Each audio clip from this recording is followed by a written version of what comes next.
Bonjour. 12 tours, 7 portes monumentales, 8 kilomètres de fortifications, Langres est une ville remarquable. Mais le saviez-vous, elle n'a jamais été assiégée, alors même que c'est l'une des plus grandes places fortes d'Europe. Oh non!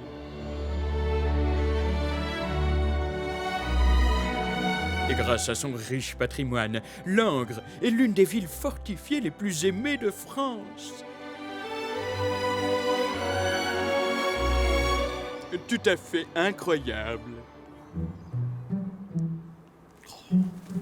Oh, allez, hein. Ce mois-ci, la Bougeotte s'installe donc à Langres, ville de naissance du philosophe Denis Diderot. Dans Réveille ton art, on change d'espace-temps, puisque nous partons à la rencontre d'une conceptrice de masques futuristes du côté de Strasbourg. Dans J'aime mieux l'art, nos jeunes conteurs se penchent cette fois-ci sur une légende bien connue des Mosellans, le Graouli. Enfin, pour le live, rendez-vous avec Laura Cahen au Musée des Beaux-Arts de Nancy. Mais avant de partir à la découverte des mystères de la ville de Langres, rejoignons l'univers loufoque de l'artiste plasticien Daniel Deputo.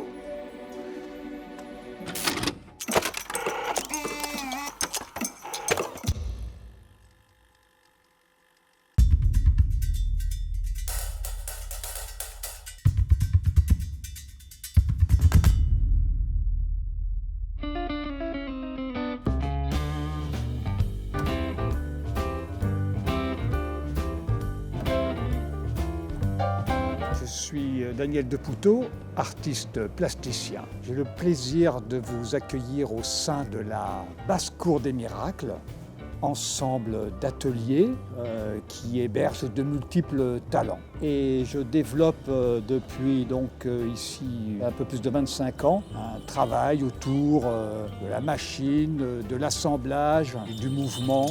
Il pourrait fonctionner mieux. Je vais essayer de... Il a tendance à tourner sur son axe. Le métal, c'est un beau matériau, c'est très varié, très riche de palettes. Et puis ça a des possibilités d'assemblage. La technique de la soudure à l'arc permet de travailler vite, de pouvoir créer. Donc quand j'ai découvert ça un peu sur le tard, je me suis un peu laissé happer par ça. Mais comme toute technique, il ne faut pas en rester prisonnier, ni être monomaniaque.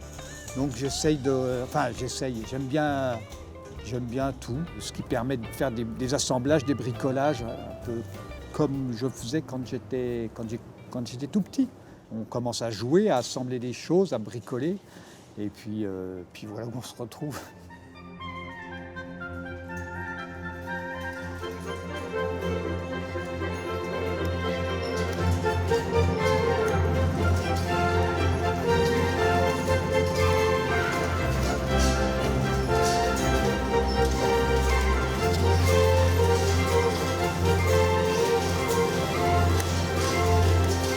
Oui, alors il y a une mise en scène parce que toutes ces machines, il faut les actionner et que, comme c'est moi qui les ai créées, je mets tout ça en scène, bien sûr.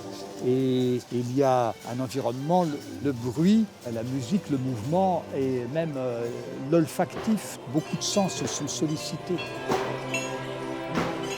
80 miles à l'heure, Martin.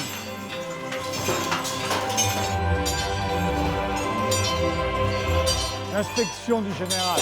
Je regarde ceux qui marchent, ceux qui font grève, ceux qui tombent en panne, les gaillards, les blessés, les estropiés, les fatigués, les gracieux, les pâteaux, les maladroits, ceux qui renaissent, ceux qui chutent.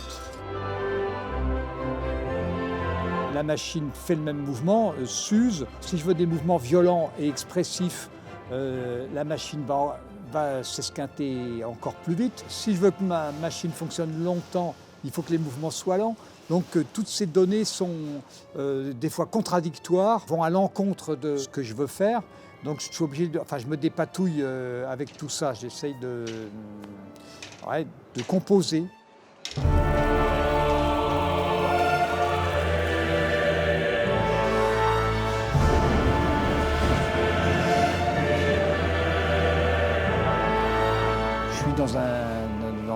Au milieu d'un chantier, il y a toujours quelque chose auquel à quoi se raccrocher pour commencer une journée. La machine permet a priori de se dire bah tiens, il faut que ça fonctionne, donc je suis obligé de faire ceci et faire cela, qu'il y a un certain ordre. Et en fait, le problème, c'est pas de faire quelque chose qui marche ou qui marche pas. Le problème, c'est de faire quelque chose de beau.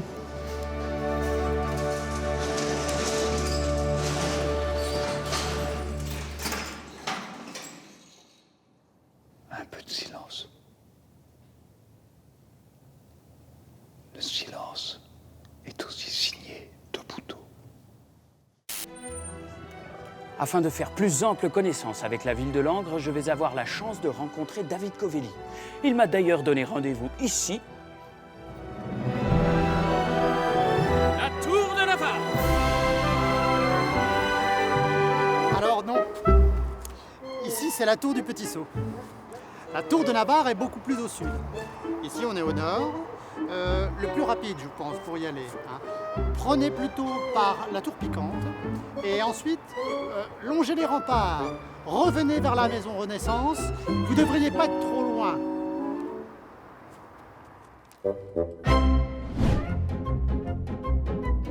Mais c'est pas vrai, quelle idée de faire autant de tours aussi.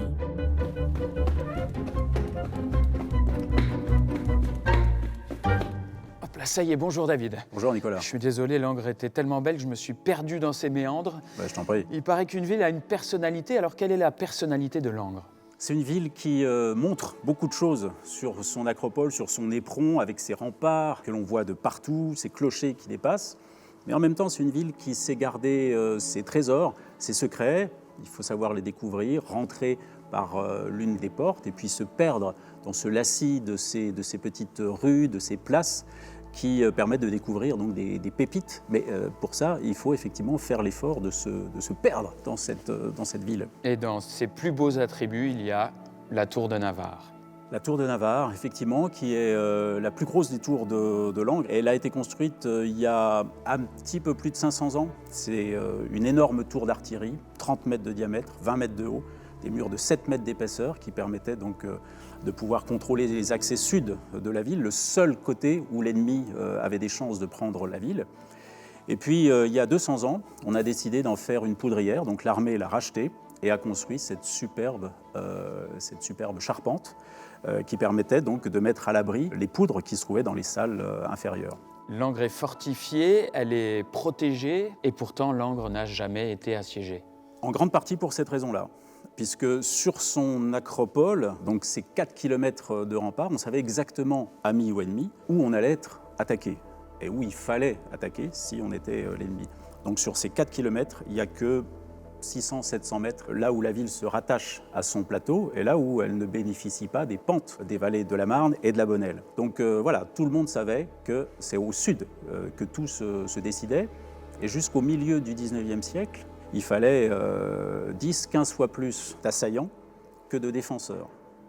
Et c'est ce qui a donné tout son sens à cette place forte, dont l'histoire commence au milieu du IIIe siècle et va jusqu'au milieu du 19e. Et une des seules attaques un petit peu concrètes a été un pétard mouillé. C'est ça, dans la nuit du 19 au 20 août 1591, la ville est enfin attaquée par un commando de Lorrains qui souhaite poser un pétard. C'est une bassine de poudre qu'on accrochait aux portes des forteresses pour les faire exploser et prendre par surprise ces forteresses. On ne sait pas exactement ce qui s'est passé, mais les Lorrains n'arrivent pas à faire jouer le pétard, comme on disait à l'époque. L'alerte est donnée, les arquebusiers tirent dans tous les sens, les Lorrains s'enfuient, le pétard est récupéré, désamorcé, et jusqu'à la Révolution, tous les 20 août, on promenait le pétard dans la ville pour célébrer quand même cette victoire, puisque une fois dans son histoire, cette ville a été attaquée. L'implication des Langrois a toujours été importante dans la vie de la ville et même dans la vie de la garnison. Absolument. Pendant tout l'Ancien Régime, jusqu'à la Révolution, et surtout jusqu'à ce que la Franche-Comté et la Lorraine soient terre française, donc jusqu'à la fin du XVIIe siècle, les Langrois s'organisaient pour garder leur ville. Ils avaient passé un deal assez clair avec le roi. On ne veut pas de soldats à l'intérieur de nos remparts, mais en échange, on va se mobiliser au sein de ce qu'on appelait à l'époque, non pas les hallebardiers, mais le guet, On a calculé que chaque Langrois montait la garde à peu près une semaine par mois, essentiellement le soir, la nuit. Cette défense collective permettait donc de pouvoir négocier plein de choses auprès de l'administration royale, puisque on faisait état de sa fidélité en se mobilisant, en s'organisant, en s'entraînant. Langres qui n'a jamais été assiégée malgré toutes ses fortifications. Moi, j'ai peur que d'une chose, c'est qu'elle soit assiégée par des extraterrestres, parce que j'en ai croisé de vrais dans l'atelier d'une artiste alsacienne. C'est la rubrique « Réveille ton art ».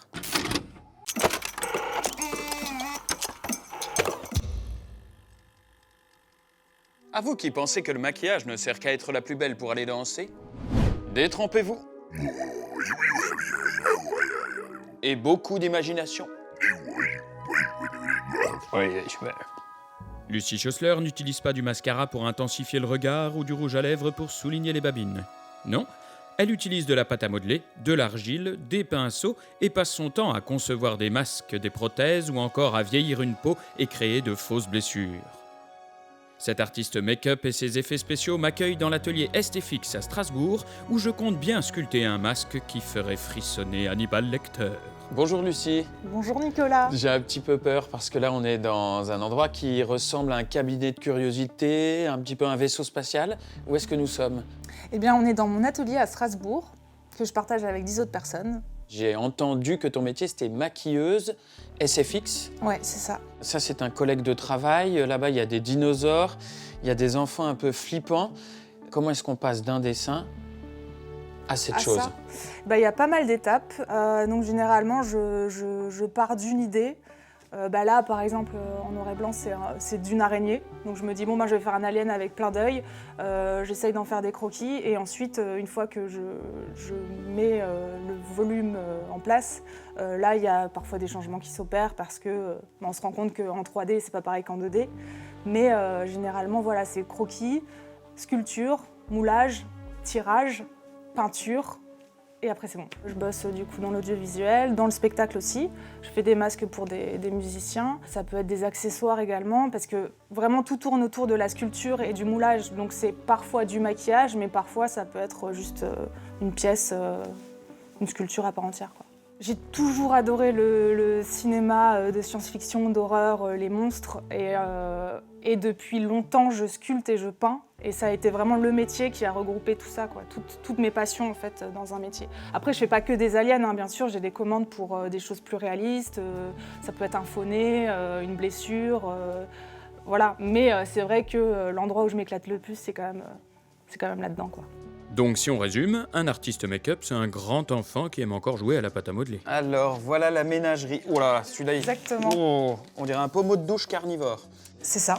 Ça s'attache à ta tête et ça te suce le sang. Ok, très bien, je vais prendre autre chose. J'ai bien envie de partir sur la menthe religieuse, D'accord. parce que j'ai l'impression qu'avec ça, on va faire des yeux. Bon, ils sont un peu petits du coup, mais c'est pas grave. On Ok. peut faire des petits yeux de menthe religieuse. Eh ben, une petite menthe religieuse, comme ça. D'accord. Allez, c'est parti, il ne reste plus qu'à sculpter la bestiole.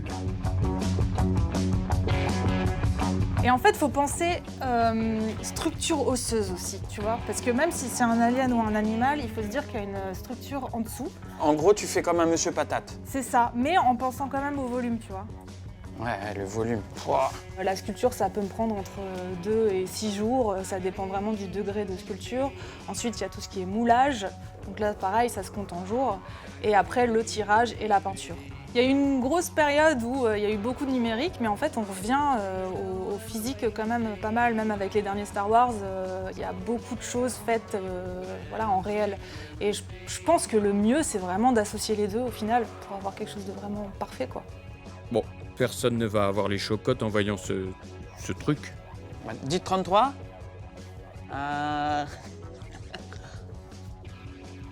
Du coup, j'ai mis tous les volumes, à peu près, grosso modo. Je pense que je peux commencer à utiliser mes outils. Alors ça s'appelle une mirette. Et ça, c'est génial pour enlever le surplus de matière et commencer vraiment à taper dans les volumes plus précisément. Voilà. Moi, je te présente Miskin. C'est un extraterrestre un peu victime. Ouais. J'aimais bien ce mais côté c'est allongé. Et moins bulldog français comme le tien, moins ratatiné. Ouais, c'est vrai, il se complète bien en fait. Ouais, il fonctionne bien à deux. Pour imaginer de telles bestioles, j'imagine que Lucie ne fume pas que des cigarettes. Pouh, il fait chaud ici. On a 2 heures de travail et c'est à peine une ébauche. Ça te laisse du temps pour t'occuper de ta famille? Ah bah justement. Mais qu'est-ce que... Gousi gousi.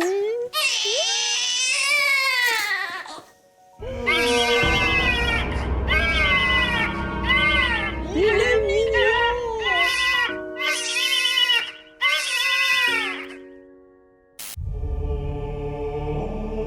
Chaque été depuis 30 ans, les halbardiers s'emparent de Langres pour raconter son histoire autrement. Grâce à leur spectacle déambulatoire à travers les ruelles et les places de la cité, les spectateurs redécouvrent son patrimoine. Et aujourd'hui, je suis devenu l'un des leurs. Tu es Nathan? Mais comment ça se fait que t'as pas de tenue d'époque? Je voulais pas te faire concurrence. Alors le truc qui est incroyable, c'est que je viens de traverser la ville de Langres avec ce costume et tout le monde, sans exception, m'a parlé des halbardiers. Ça a l'air d'être une institution incroyable. Ça existe depuis plus de 30 ans, hein, parce que la compagnie a été créée en 1986. Et au début, ça se passait vraiment sur les remparts, ça s'appelait la Ronde des halbardiers. Et ensuite, donc, on s'est un peu plus professionnalisé et on propose maintenant 3 visites spectacles chaque année dans la ville de Langres tous les étés. Donc on déambule et on rentre dans les monuments pour y jouer des scènes. Et chaque été, c'est une histoire différente ou c'est toujours le même récit? Alors chaque année, on a un nouveau texte, on choisit un thème. Donc quelquefois, évidemment, on a le même thème, mais on essaye de prendre un angle différent. Tu peux nous donner quelques-uns des thèmes qui ont déjà été explorés par les halbardiers? Alors on a fait depuis même le début la préhistoire, avec l'époque gallo-romaine.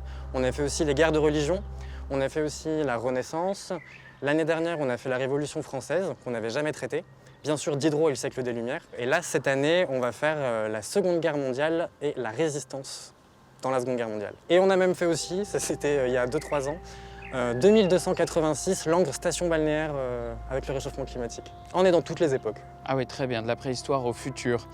Et vous êtes dans la générosité, dans le partage aussi, parce que les amateurs côtoient les professionnels et il y a une grande armée de bénévoles. C'est ça. En fait, donc, chaque groupe est dirigé par un comédien ou une comédienne professionnelle qui fait aussi la mise en scène et qui est aussi mis en lumière et en son par des techniciens donc professionnels aussi. Et tout le reste, c'est uniquement des bénévoles qui sont là donc, à la circulation, parce que comme on bouge, il faut assurer la sécurité des parcours. Et donc pour jouer effectivement des comédiens, pour certains qui sont là depuis 30 ans, depuis la création. Combien de spectateurs viennent voir le spectacle des halbardiers chaque été? Alors on a de la chance que nous, c'est croissant d'année en année. L'année dernière, on a accueilli plus de 5350 personnes. Donc on est assez fiers. Pour une ville qui compte 8000 habitants. D'accord, donc c'est les 2 tiers de l'équivalent des 2 tiers de la population de la ville qui vient voir les halbardiers chaque été joués par des habitants volontaires qui donnent leur été pour ça. C'est ça. De Langres et Grand Langres du sud du département, c'est en gros un tiers de notre public. Sinon, tout le reste vient vraiment des alentours, mais aussi de la France entière. Donc on commence à avoir un peu cette petite renommée et on s'en réjouit parce que ça fait vivre et grossir le projet de plus en plus. Et ça, c'est un costume de halbardier ou d'arquebusier? D'arquebusier. Ah, donc les guerriers qui avaient une arme au XVIe siècle. Tout à fait, qui gardaient la ville avec les halbardiers justement. Oh ben, je connais une ville qui aurait bien eu besoin de défense lorsqu'elle était envahie par un dragon. C'est Metz, qui était occupée par le Graouli. Et je t'emmène, Nathan, avec nos petits comédiens à la poursuite du Graouli dans la rubrique « J'aime mieux l'art ».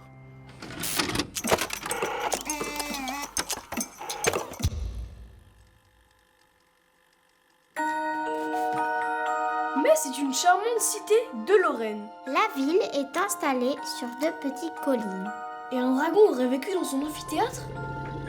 Mythe ou réalité? Pour le savoir, je vous conseille d'écouter cette histoire. Tu préfères ton père ou ta mère? J'aime mieux l'art! La légende du Graouli! Une histoire messine. Véritable oiseau de malheur, le Graouli régnait avec fureur sur la ville de Metz. Chaque soir, les habitants les plus imprudents devenaient son festin.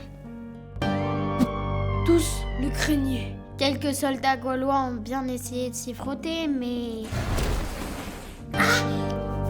Au fil du temps, les Messins remarquèrent qu'une seule chose effrayait la bête. L'eau.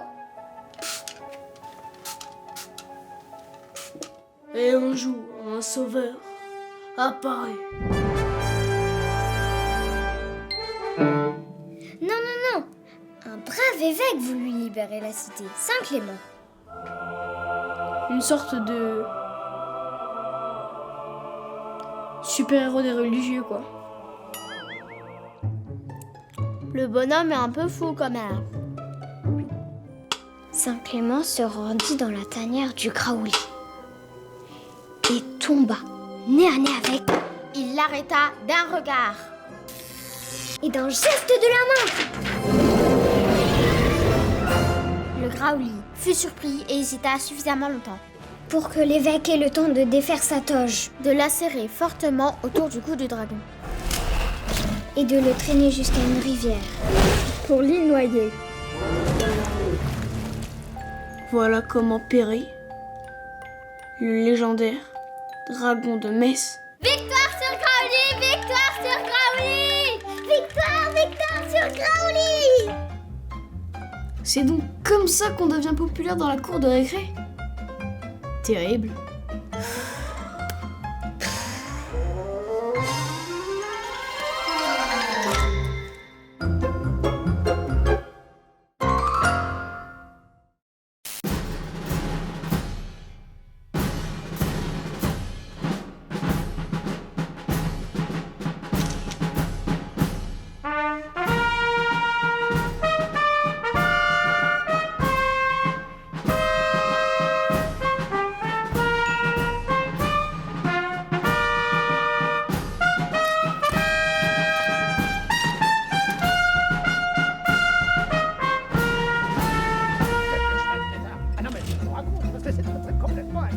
En fait, les Lorrains, ils avaient décidé d'envahir... Messieurs, Ils sont venus avec de la poudre, une énorme quantité de poudre. Ils ont mis un kilo pied de poudre pour faire exploser. il commence à blé haché menu le Eh ben, touriste. ça n'a jamais explosé.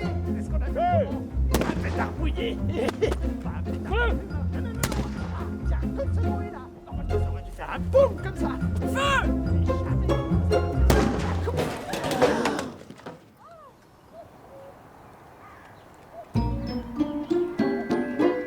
Je pense qu'il va pas tarder à pleuvoir là.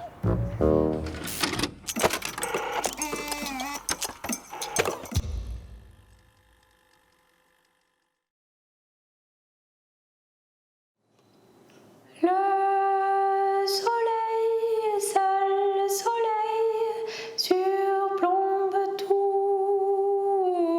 Le soleil, sale soleil, survole nous. Le soleil me dévore quand vient l'aurore. Il m'appelle. Le soleil sait encore comment faire à présent. Me réveille. Le soleil chassera la peine, l'envolera même dans le vent. Mais prise dans mon grand cerf-volant, viendra de temps en temps me perdre. Le soleil, seul soleil, surplombe tout. Le soleil, seul soleil, survole nous. Le soleil, seul soleil, surplombe tout. Le soleil, seul soleil, survole nous.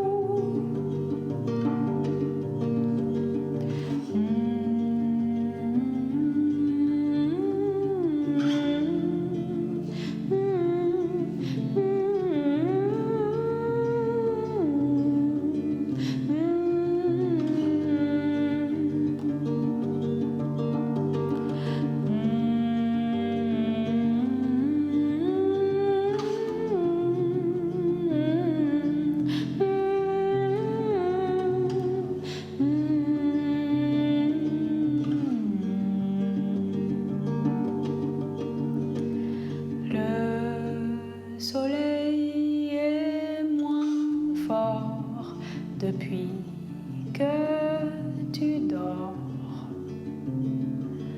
Il sommeille